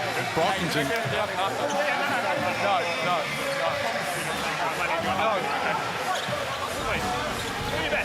Clear away. Hey, just go in the centre circle, Black. Black, go into the centre circle. Black, stand up. Stay there. Angus Glover was clearly unhappy with some attention there from Brockington, and he wasn't quite sure what all the concern was about. Well, the fans love it anyway. Yeah, not a lot in it. Is there anything in it, or are you happy to look at you? You happy that it's normal? Is it similar to the one we passed on earlier? Yeah, we said we were good. So there's nothing in it, normal foul. That is a good call. Good call. There is nothing in it. Nothing. Naza. Get off me. When was the last time you saw any sort of Real deal. maybe Montrez got did last year, Coach, when Montrez just got a little bit chubby every now and again. That's still not the real deal, though. Nah, Talk about not the real deal. Which we don't want to see. It's a We good don't want to stuff. see it, but you got to be for real about it. Come on, man. Tough pass for Ketchalier there, gets it back to Glover. Redknapp's on the shot clock. Sobey's going to have to fire from near halfway. No surprise he was off the mark, and a chance for the Breakers here. They're down 11. There's hitting the deck hard there, Ty Webster. Let's hope he's okay. That's that floor, man. It's dangerous. I'm not sure. Why did they get the ball back? There must have been a deflection, was it? I'm sorry for him. We heard Geordie Hunter come off his foot. Ketchalier's foot, perhaps. But we heard Geordie Hunter saying it was really hot in there, and the humidity on the floor. Clearly, that there might be some moisture. Enjoying those Space Jam themed singlets that Phoenix are wearing tonight. Of course, 30th anniversary of the movie. Michael Jordan and Bugs Bunny. From close range, he couldn't get it done. And he's a little bit upset about it as well, Ty Webster. There's Glover in traffic. Whistle. Foul's going to be called on Carlin Davidson. So it's going to be his second personal. I couldn't see clearly. Break foot. Side out. Southeast Melbourne. The third team foul on the Breakers in this quarter. You can see the Phoenix already over the limit with 6 fouls in this quarter. And Ty Webster back to the bench. 8 points on 4 of 7 shooting. Couple of assists. No one has more assists for the Breakers than him. And he was aggressive, man. I mean, he took over. Trying to make something happen. Yeah, he didn't score a lot, but he put the pressure on him. He had him on their heels. He's changed up the tempo a little bit as well. Left-handed shot wouldn't work there for Brockington. Now Parker Jackson Cartwright. 12 points, he leads the Breakers. Oh, nice feed inside. And foul is going to be called on Geordie Hunter. So his first personal. And free throws to come here for Brockington. He missed the dunk, and not for the first time tonight. It's going to be expensive when you're chasing here and you're down 11. Let's go. 2 shots. Goes up strong, doesn't he? He does. It's, you go up and just kiss that one off the glass and get the end one. No, this has been it got out to 13, and getting this down to single digits a quarter time would be helpful. Helpful because they're making inroads, but also just the psychology of it. When you look up and you don't see a double-digit lead, it gives you a little bit more belief that you can get back in the game. Well, hasn't been their strong suit in terms of comebacks this season. New Zealand Breakers.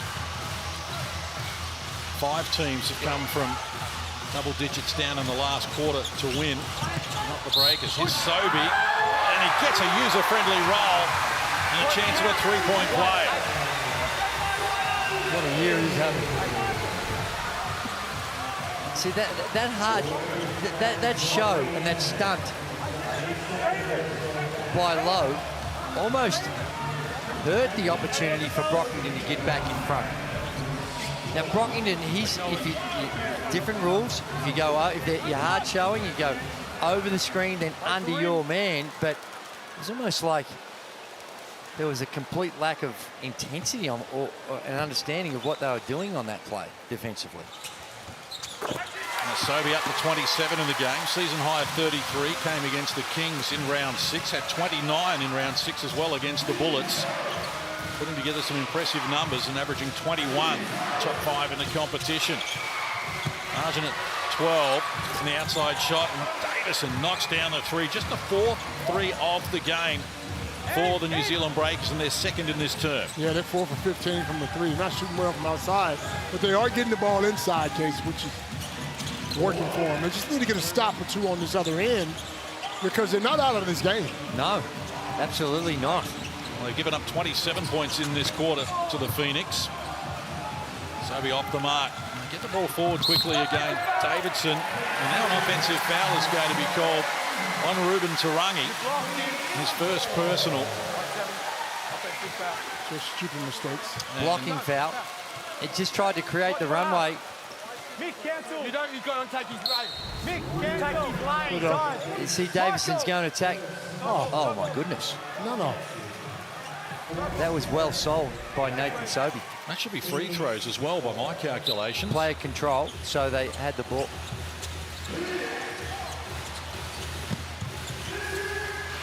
Team control. Back underway. And the Phoenix holding the New Zealand Breakers at arm's length at the moment. Remembering the Breakers were in the play-in position starting this round. At the moment they're on the outside looking in after a little earlier we saw Tasmania winning Cairns. So desperate stakes here starting to build for the New Zealand Breakers. Finished 9th last season, 3 games off the play-in pace with just 10 wins. They've racked up 7 this season, but as I mentioned, they've given up some games that they should have won. Shot clock here is 2 seconds inside the game clock. PJC held it for a long time. Beats the outside shot from Tarangi. It's off the mark. And a slow pass here. And they get it off eventually and not far away for Geordie Hunter. And again, it wasn't particularly attractive to look at. But right now, that doesn't concern the Phoenix because they lead by 9 with a quarter to play. It's the Southeast Melbourne Phoenix 71, New Zealand 62 as we head toward quarter number 4.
Saturday Night Hoops and the Hungry Jacks NBL in the Southeast Melbourne Phoenix. 71 plays 62 for the New Zealand Breakers. I listened in to Josh King at that quarter time break and he said, great quarter to set us up for this game, but it's now about our discipline and this is how we crack teams, but we've got to be smart. On the other side of things, Petteri Koponen was big on the rebounds. A very simple message, let's crash the boards. Speaking of discipline, is he talking offensively three-pointers or is he talking get some stops? Both, I think, and they didn't get a stop there. PJC just pulses in. We got a 7-point ball game. Far from out of this when you consider Maldonado's playing with 4 fouls, Foss is playing with 4 fouls. This can change pretty quickly. So work to do here for the Southeast Melbourne Phoenix, and Maldonado's out there to start the last quarter. Kicks the ball into the corner. Shot is off the mark there from Glover, who's now none of 4 from deep. 1 of 5 overall. He's had a quiet night, just the 2 points on his season average of 13. We saw this at the start of the second quarter where the Breakers reeled off the first 6 to get back on level terms. They haven't been able to get in front since the opening quarter. Off the mark with a 3 there from PJC. So none of 4 from long range for Parker Jackson-Cartwright, and just 4 of 17 overall from deep.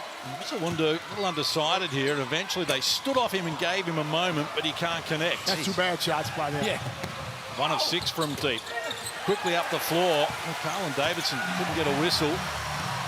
Tarangi bounced into Maldonado as well. And now a foul is called. Another Maldonado, who's yet to score in the game. 21. Is going to the free throw line. Davidson picks up the foul. A couple of missed opportunities for the New Zealand Breakers. An interesting shot selection 3-ball, but Davidson at the rim.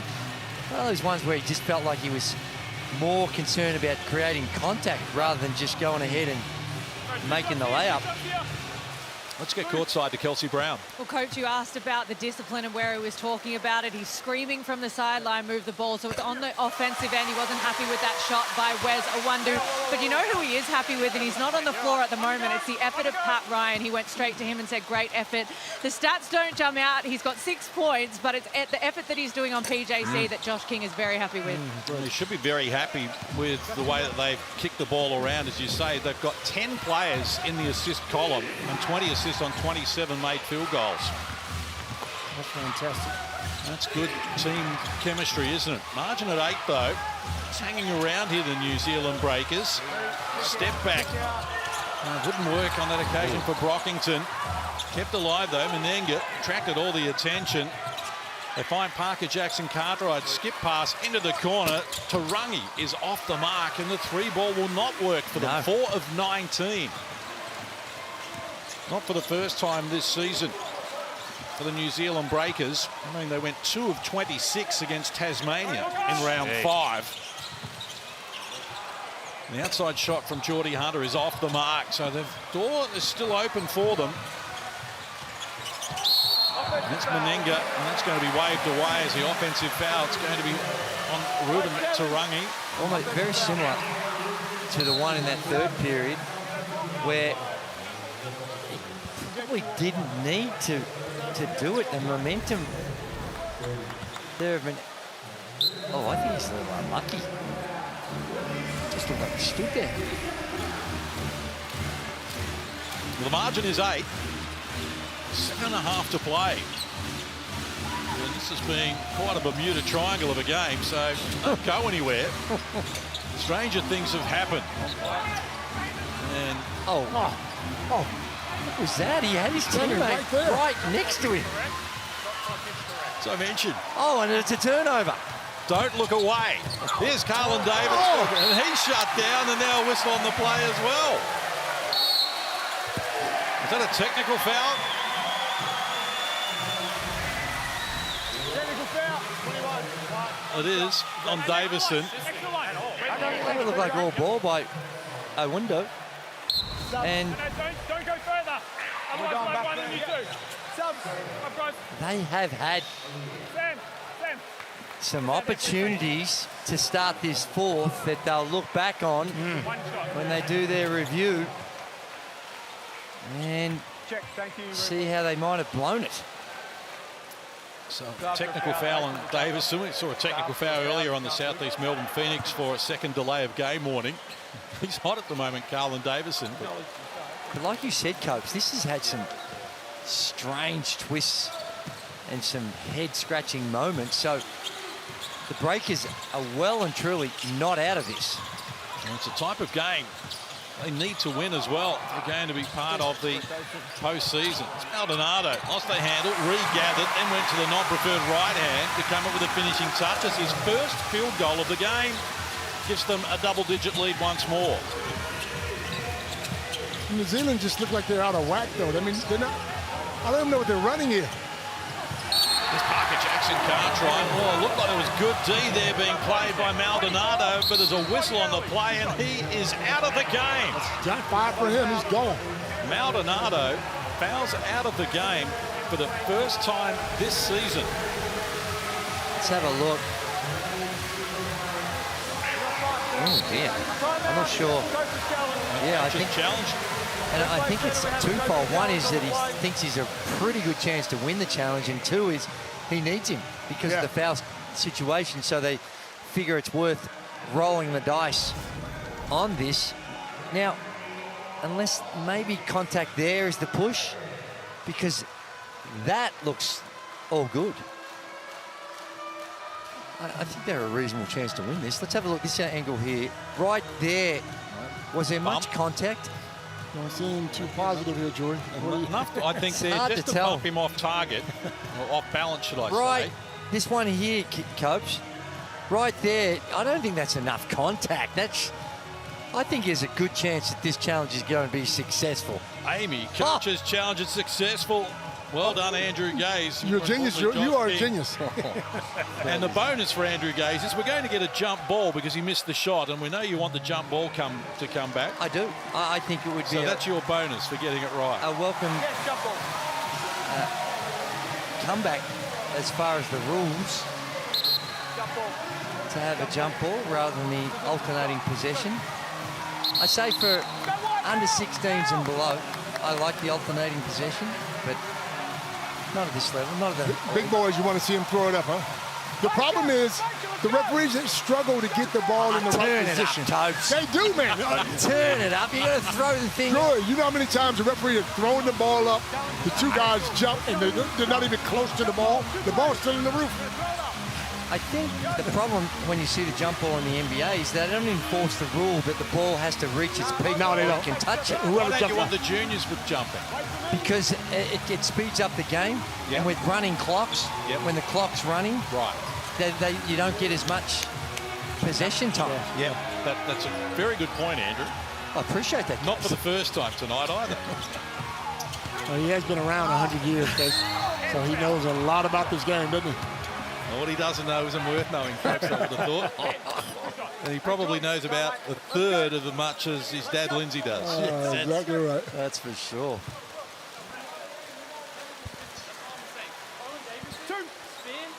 Come down, that's a foul. Every other time in this game, it's been a foul. Why not this? As you can hear, there's a little bit of concern from the players and the discourse with the referees there. Wow. They've already had hamburgers, cheeseburgers.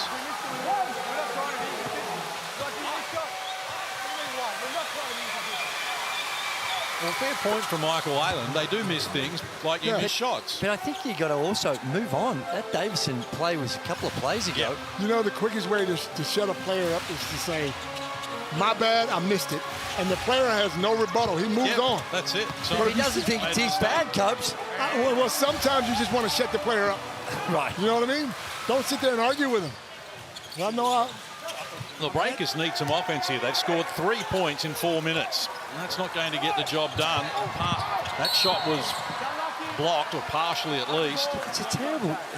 You can get that shot at any stage of the shot clock, and he's letting it fly from 3. Now, perhaps he's a little anxious, hasn't seen a lot of it, but there's still, what was there, 12 seconds left on the shot clock when he let that fly? He's none of 7.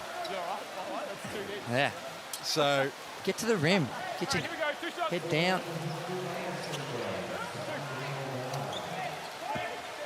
So, free throws to come here for the Phoenix. 5 fouls to 1 in this quarter. And the Breakers are imploding here. Self-inflicted wounds have been enormous. And they're still not out. 10 points is nothing. No, you only have to look at what Melbourne United did. Sobey's on fire. And oh my, he continues to get the job done. So it's 30 points on 10 of 19. And if you don't mind, 6 of 14 from the three-point line. Gotta love it, gotta love it.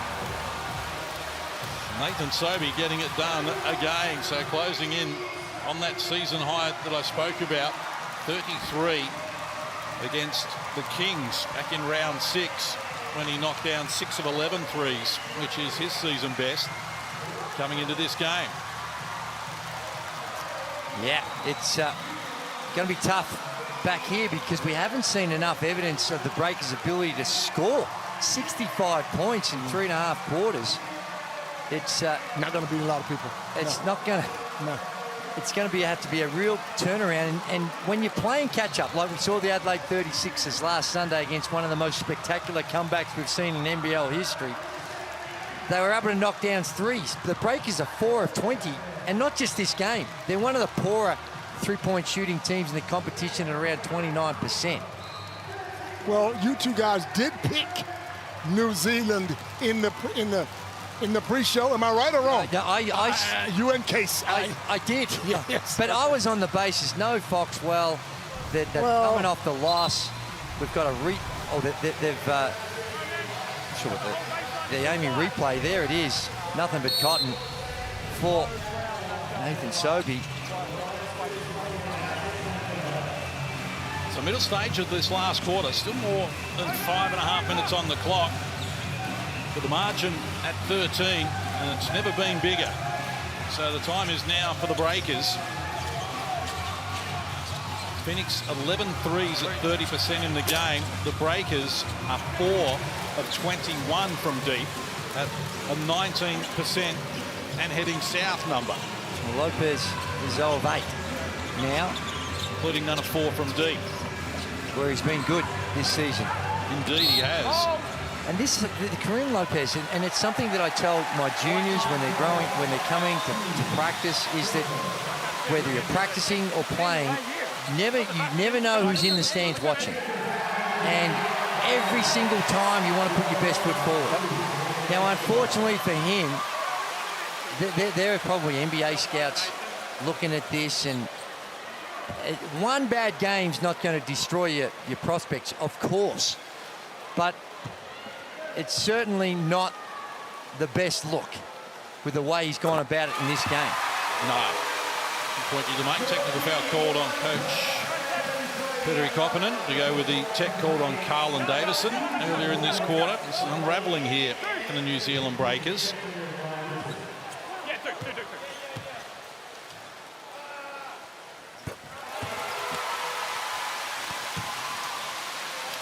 And just when they were finding some good form as well, having won their last 3 games against Cairns, Sydney and Tasmania, and won 4 in a row for 2 years. And you're right about Kareem Lopez, Drewy. He's the only player in the league that averages a 3-pointer, a steal and a block a game. He can do a lot of things. Yeah. And to be none of 8 and none of 4 from deep, well, we just haven't seen the best of him, the best version of him. Parker Jackson Cartwright fires. He's now 6 of 17. And the chipping from close range, that's what Lopez needs to be doing a little more of. So his first field goal in the game for Kareem Lopez. But not doing enough at the moment. The New Zealand Breakers to challenge this high-octane Nathan Sobey-led team. So 33 now for Nathan Sobey. He equals his season best. He just seems like he's a step above everyone else on the floor. 2 dunks in a row for Lopez. Lopez says, wait a minute, guys. I'm still in this game. Well, there's still plenty of time on the clock. Sobey's career high is 37 for those playing along at home.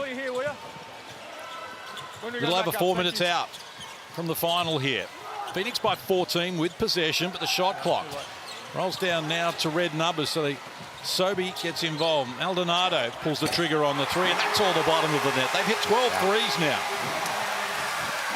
They shoot a lot of threes, don't they? 12 of 38.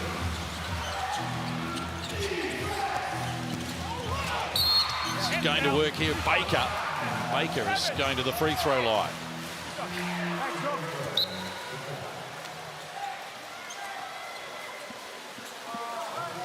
$38 threes. Yeah, they just offensively. They play the numbers, don't they? But the Breakers just haven't been able to get it going. 36% from the field. And when you're not on song on the offensive end, the great teams, their insurance policy for a poor shooting game, lock somebody down, is you can defend. Yeah. And they've looked very porous with the ability for Sobey in particular to get to the rim. We know they're the highest scoring team in the competition, averaging 97 a game.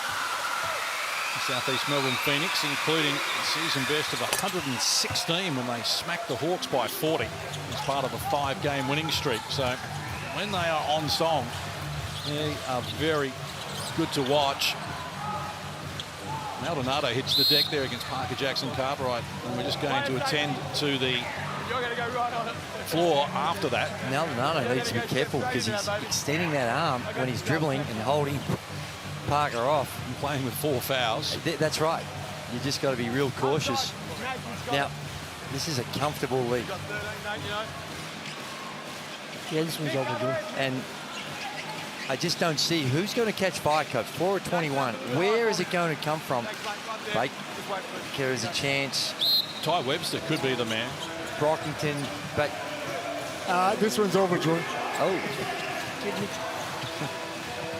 John Brown gets it from Sobey, spinning on Menenga. Has been out of sorts tonight. Picked up 2 fouls in the first quarter. I mean, largely a non-factor. 7 points for Sam Menenga on a season average of 17, which is top dozen in the competition. Swing the ball into the corner, and it drops there for Rob Baker. His 3rd triple of the game. He's got 3 of their 5. Yep. Now, Phoenix need to just they play that health. That they should be looking to get shots right now in the last 6 seconds. Yeah, using the clock of the shot clock. Sobey wants 3 more, and he's got 3 more. He's up to 36 now, 1 short of a career high. Here we go. Sobey's doing that. He can shoot it when he wants. 7 threes now for Sobey, as the Breakers get a bucket at the other end through Ty Webster. Angus Glover's 8 threes is the most we've seen this season.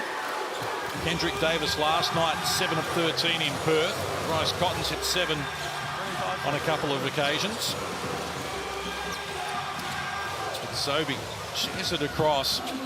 Good hands, well done there from Ty Webster, creating at the defensive end.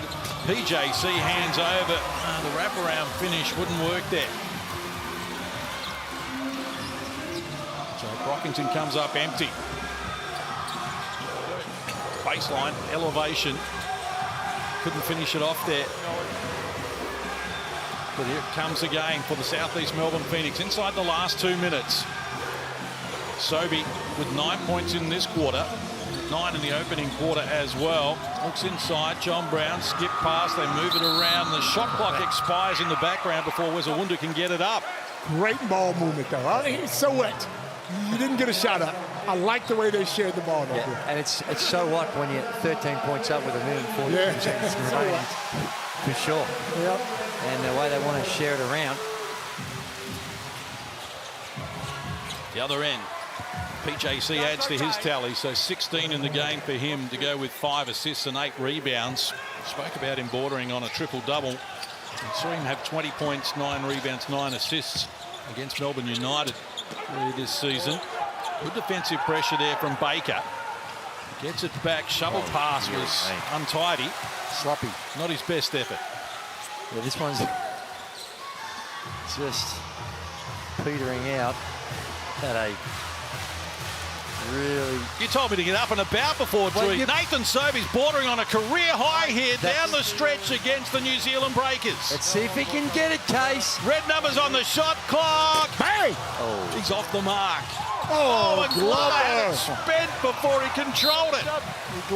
The glove is a little slippery up in here. Yes, sir. They're not They're not going to be putting the last 3 minutes of this game into some sort of time capsule. Bryce Cotton's 53, the highest score in the competition this season. Saw QJ Peterson rack up 42. Bryce Cotton had 41 in another game and 39 apart from that. Jack McVeigh, 39. Kendrick Davis, 38 last night. Nathan Sobey, 36 in this one, including 7 triples. I haven't seen as many 40-point games this season as we did last season. But we're only halfway through the season. And Nathan Sobey, you can see, was 7 in this game. They keep themselves in the mix for a top 2. Indeed. Now, you'd think that Melbourne and Adelaide, but Melbourne, they're 4 and 5 in their last 9 games. So they're not going all that well. Menenga off the mark. Interestingly, though, the same time last season, Melbourne lost 4 games in a row. They did. They hit a flat patch, get it out of the way, come strong. They've lost the championship decider the last 2 years in Game 5 after they led both series. So they're going to be hard to dislodge from the championship race, and Adelaide are looking the best of everyone at the moment. But under Maldonado off the mark, but South East Melbourne Phoenix are making some noise. Including stages from Traralgon. Led by 6 at quarter time, by 3 at half time, by 9 with a quarter to play, and have not been challenged here down the stretch as they're easing to victory. This is coming off 3 losses in their last 4 games, where they lost by 8 to Tassie, lost by 4 to the Hawks in overtime, and lost by 13 against Adelaide. And sandwiched in there was a 25-point win, their biggest ever throwdown win against Melbourne United. So, as I say, they're a hard team to get a read on, but they do a lot of winning, and that's all that matters. Yep. Last play of the game from long range. Why not finish it with an exclamation point on a very rich cake? The South East Melbourne Phoenix, Maldonado from half court, banks a 3 to give his team a 12-point win. South East 92, New Zealand 80. Yeah, they got the job done. It was a game that had some patches of brilliance, but also some areas that it looked They were ugly, sloppy. be honest, yes. But ultimately, they found a way to get it done because our footlocker player of the game is Nathan Sobey, 12 of 22, a very efficient clip. And from the 3-point line as well, 7 of 16 is outstanding for 36 points. He doesn't get his career high, but he puts on a show here in Traralgon. And we loved it. Hope you enjoyed it too. We'll be back to wrap it up right after this as the Phoenix get win number 11 on the season against the New Zealand Breakers.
What a way to finish for the Southeast Melbourne Phoenix as Hunter Maldonado scores all 10 of his points in the last quarter.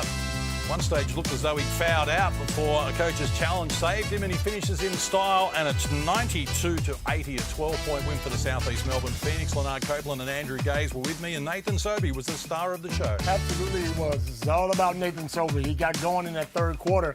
I mean, and just put the team on his back and let it fly. Look, to take 41 threes as a unit, knock down 14, but that's their makeup, Julie. They're gonna shoot threes every game. Yeah, absolutely, and that's the way they're playing at 34%. It's a little low, a couple more, and you think, well, they're at an acceptable level, but they were strong, and I just think that New Zealand, they did not look good tonight. They had some glimpses where you thought they were getting their act together.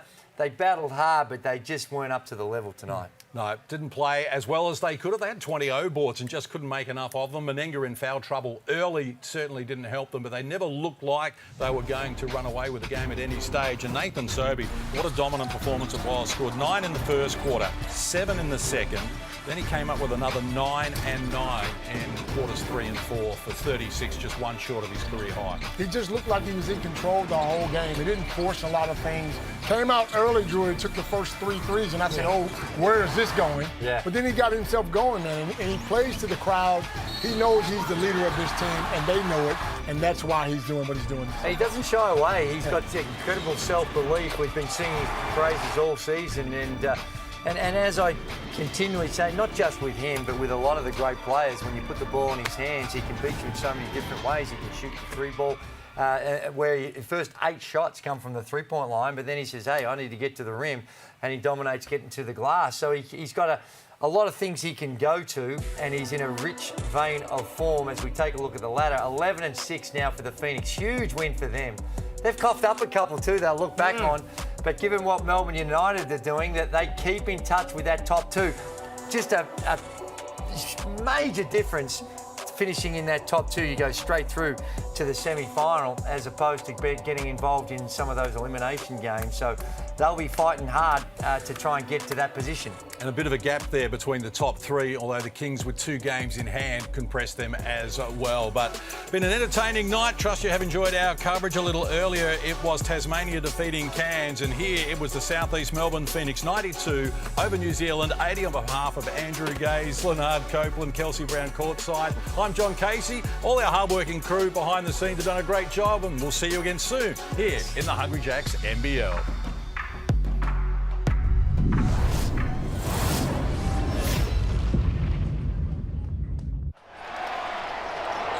This program is brought to you by Hungry Jacks and Bunnings Warehouse.